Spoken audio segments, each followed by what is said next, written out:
Hello, so we're gonna get started on our Beouf Bourgingnon. I have here bacon. If you want to remove some of the fat for this, you could simmer this in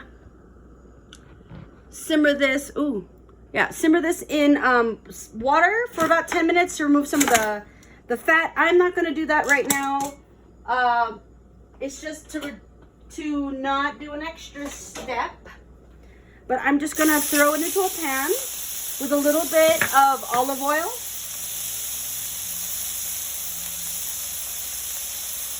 Tablespoon of olive oil.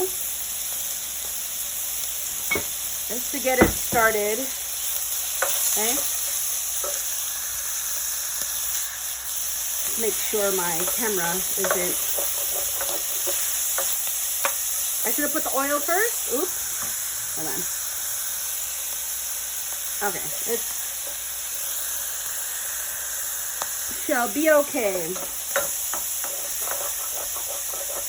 So I'm gonna release some of the fat. My bacon is thinner than your bacon. I'm scraping some of the stuff off. It's because I didn't find my bacon in my package, so I went and got a little bit of bacon. So this is thinly cut. I think yours is a little thicker. There you go. So, just gonna scrape some of this off the bottom. We're gonna remove some of that oil and then lightly brown the bacon. Lightly brown it, just until it has a bit of color. And then we're gonna take it out and put it aside. Put it aside in this bowl here. While this is going, make sure your meat is patted dry, okay? And then we're gonna season it with a little bit of salt and pepper. All the pieces are dry because if it's not dry, it won't brown. And we're gonna brown these in batches.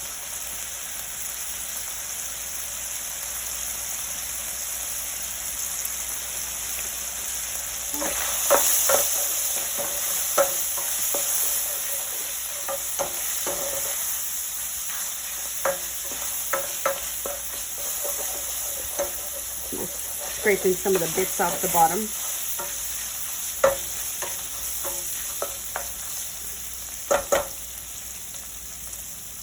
Actually, I'm not going to season it just yet. There's probably enough salt in this bacon that it doesn't need seasoning. Okay, so I'm starting off my recipe in a stainless steel pan.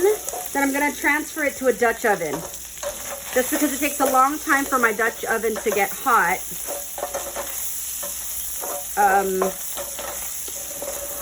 And plus it's a little bit beat up, so I want to start off this really good. Okay, so it's a little bit brown. You don't want it too crispy. I'm going to take it out.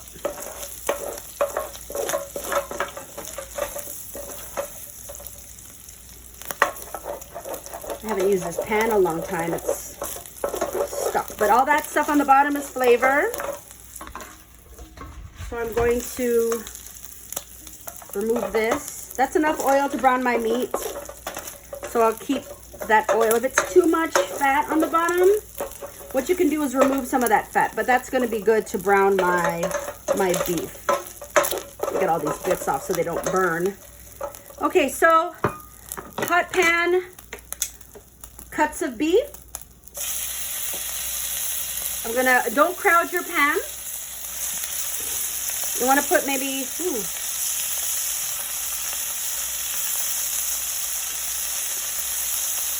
me turn on my fan here. You don't want to crowd your pan too much.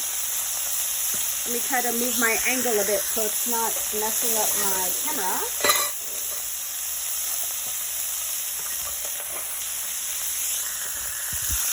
Off-center it. It's getting a little hot. Hold on. Okay. It's off to the side now, so it's not really hot. Okay. So we're just going to brown our meat. Oh, see how nice and brown that is? When you have nice hot fat. Ooh, just want to put some color. I'll put on my exhaust.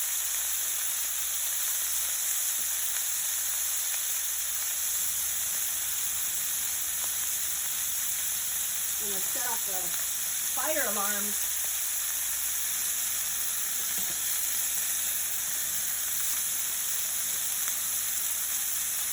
Okay, once you have some good color on them, take them off. It doesn't take too long. Just want to sear the meat, nice and brown, see? Sear the meat, just a little bit.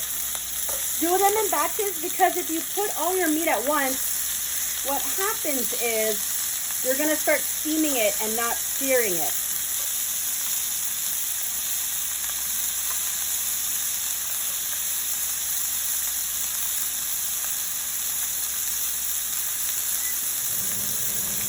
Ooh. Uh-oh. I'm going to start. So I'm going to sear all the meat off and then I'll come back. So after all your beef is seared, in the same pan, we're going to put this aside, okay? In the same pan, if it needs a little bit of extra oil, which it does, you want to add a little bit extra oil and add your carrots, your sliced carrots and your sliced onions.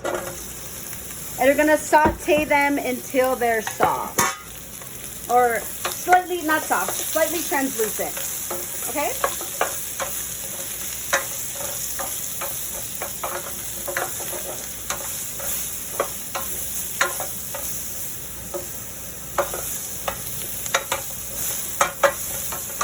Okay, all those little bits are coming off the bottom, which is flavor. So only a few minutes for this.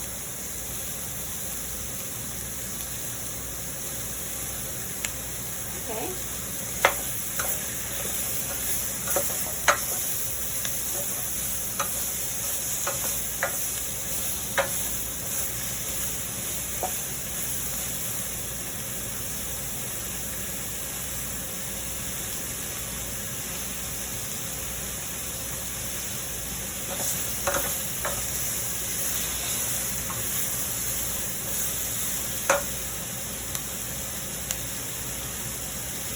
And keep on going till they're a little bit soft.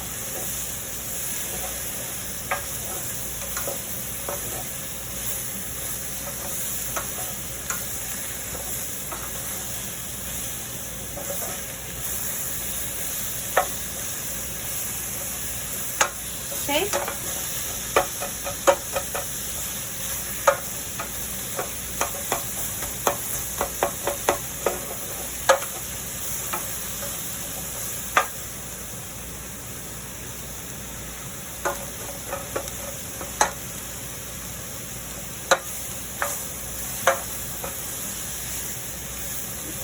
We'll just keep on going till they're a little bit translucent. Excuse me.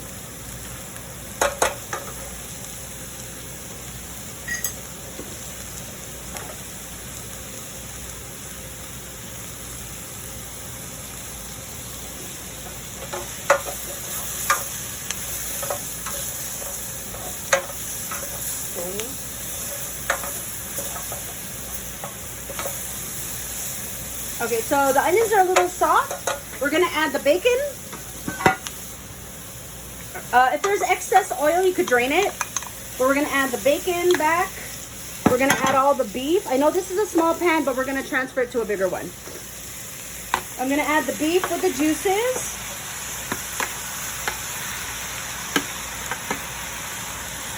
Okay, then I'm gonna sprinkle 2 tablespoons of flour all over the top. A couple tablespoons of flour.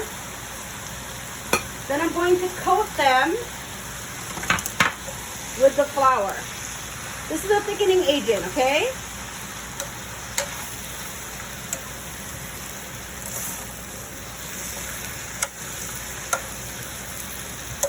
At this point, see, I'm gonna just toss it with a little bit of flour.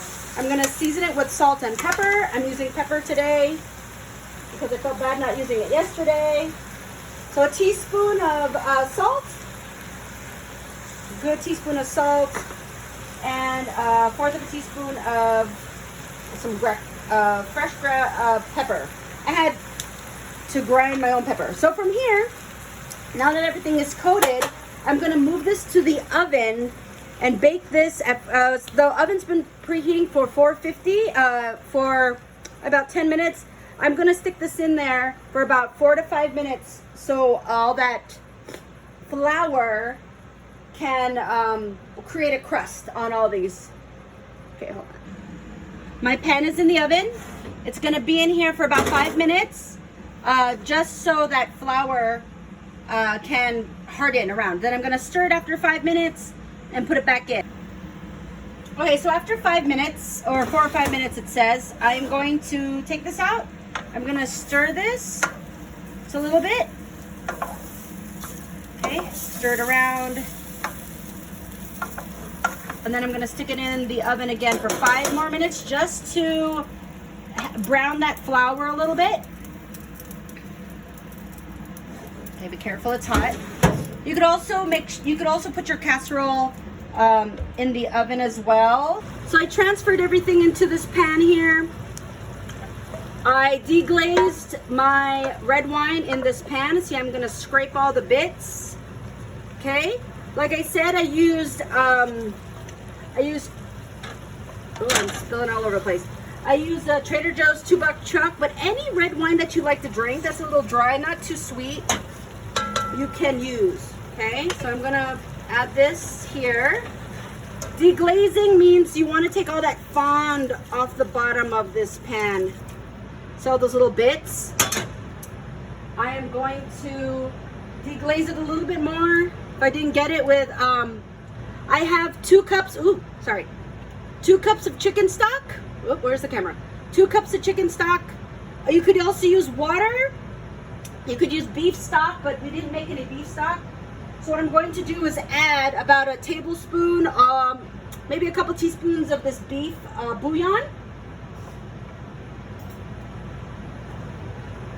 I'm going to add a couple of a teaspoon of this beef bouillon to my pot. Just a teaspoon, a half a teaspoon. Okay, let me take all these little bits on this side here. Scrape all that flavor off. Okay, that's good enough. If you want to keep this fond, it's better to do it in one big pot. But like I said, my pot has seen better days. It has a tendency to stick, so that's why I had to do it in my other pan. Okay, so now you want to add enough water. If you're just going to use the beef bouillon like I gave you, you can put 2 cups of extra water with just the beef bouillon, but I'm going to put a little bit of beef bouillon and my chicken stock just because I didn't add any salt to my chicken stock. Okay, I'm going to add a little bit more chicken stock just till it comes up right up to the meat.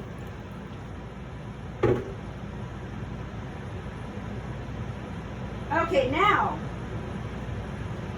I'm going to add some herbs, a couple of sprigs of thyme, bay leaves. I'm going to add a couple bay leaves because we're not going to saute, and a couple of smashed pieces of garlic.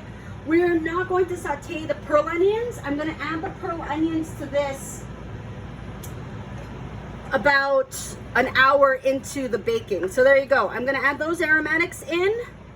Okay, the liquid is just come up to the meat. Make sure the meat is basically semi-submerged. Then I'm going to bring this up to a simmer, actually up to a boil. I reduced my oven temperature down to 325, and I'll stick this in the oven for about 2.5 to 3 hours. Okay, then we'll finish this off with the sauteed, actually no, just the pearl onions, a little bit of parsley, about at the 1 hour mark before it's done, and then we'll finish off with the mushrooms. I actually forgot to add the tomato paste. So you need a good tablespoon of tomato paste. Okay, I'm using the same spoon from my my beef bouillon, so that's what the black stuff is. a good tablespoon. I like a lot of tomato paste in it. So I'll put a little bit more than, like a really big heaping tablespoon. It gives a good deep flavor. So I'm just going to stick that in there like that. And there you go. So now that this is simmering, I'm gonna stick this in the oven for 2 to 3 hours. But because the liquid is just supposed to come up to the meat, and I added a little too much liquid, I'm gonna stick this in the oven without a lid for a couple of hours just to evaporate some of that liquid. I'm gonna keep an eyeball on it. Once it just hits the meat, like if it reduces down to the meat and it looks a little, I'll either add more liquid or I will cover it. I just wanted to reduce a little bit. It's a little more than I would like. Okay, just wanted to point that out.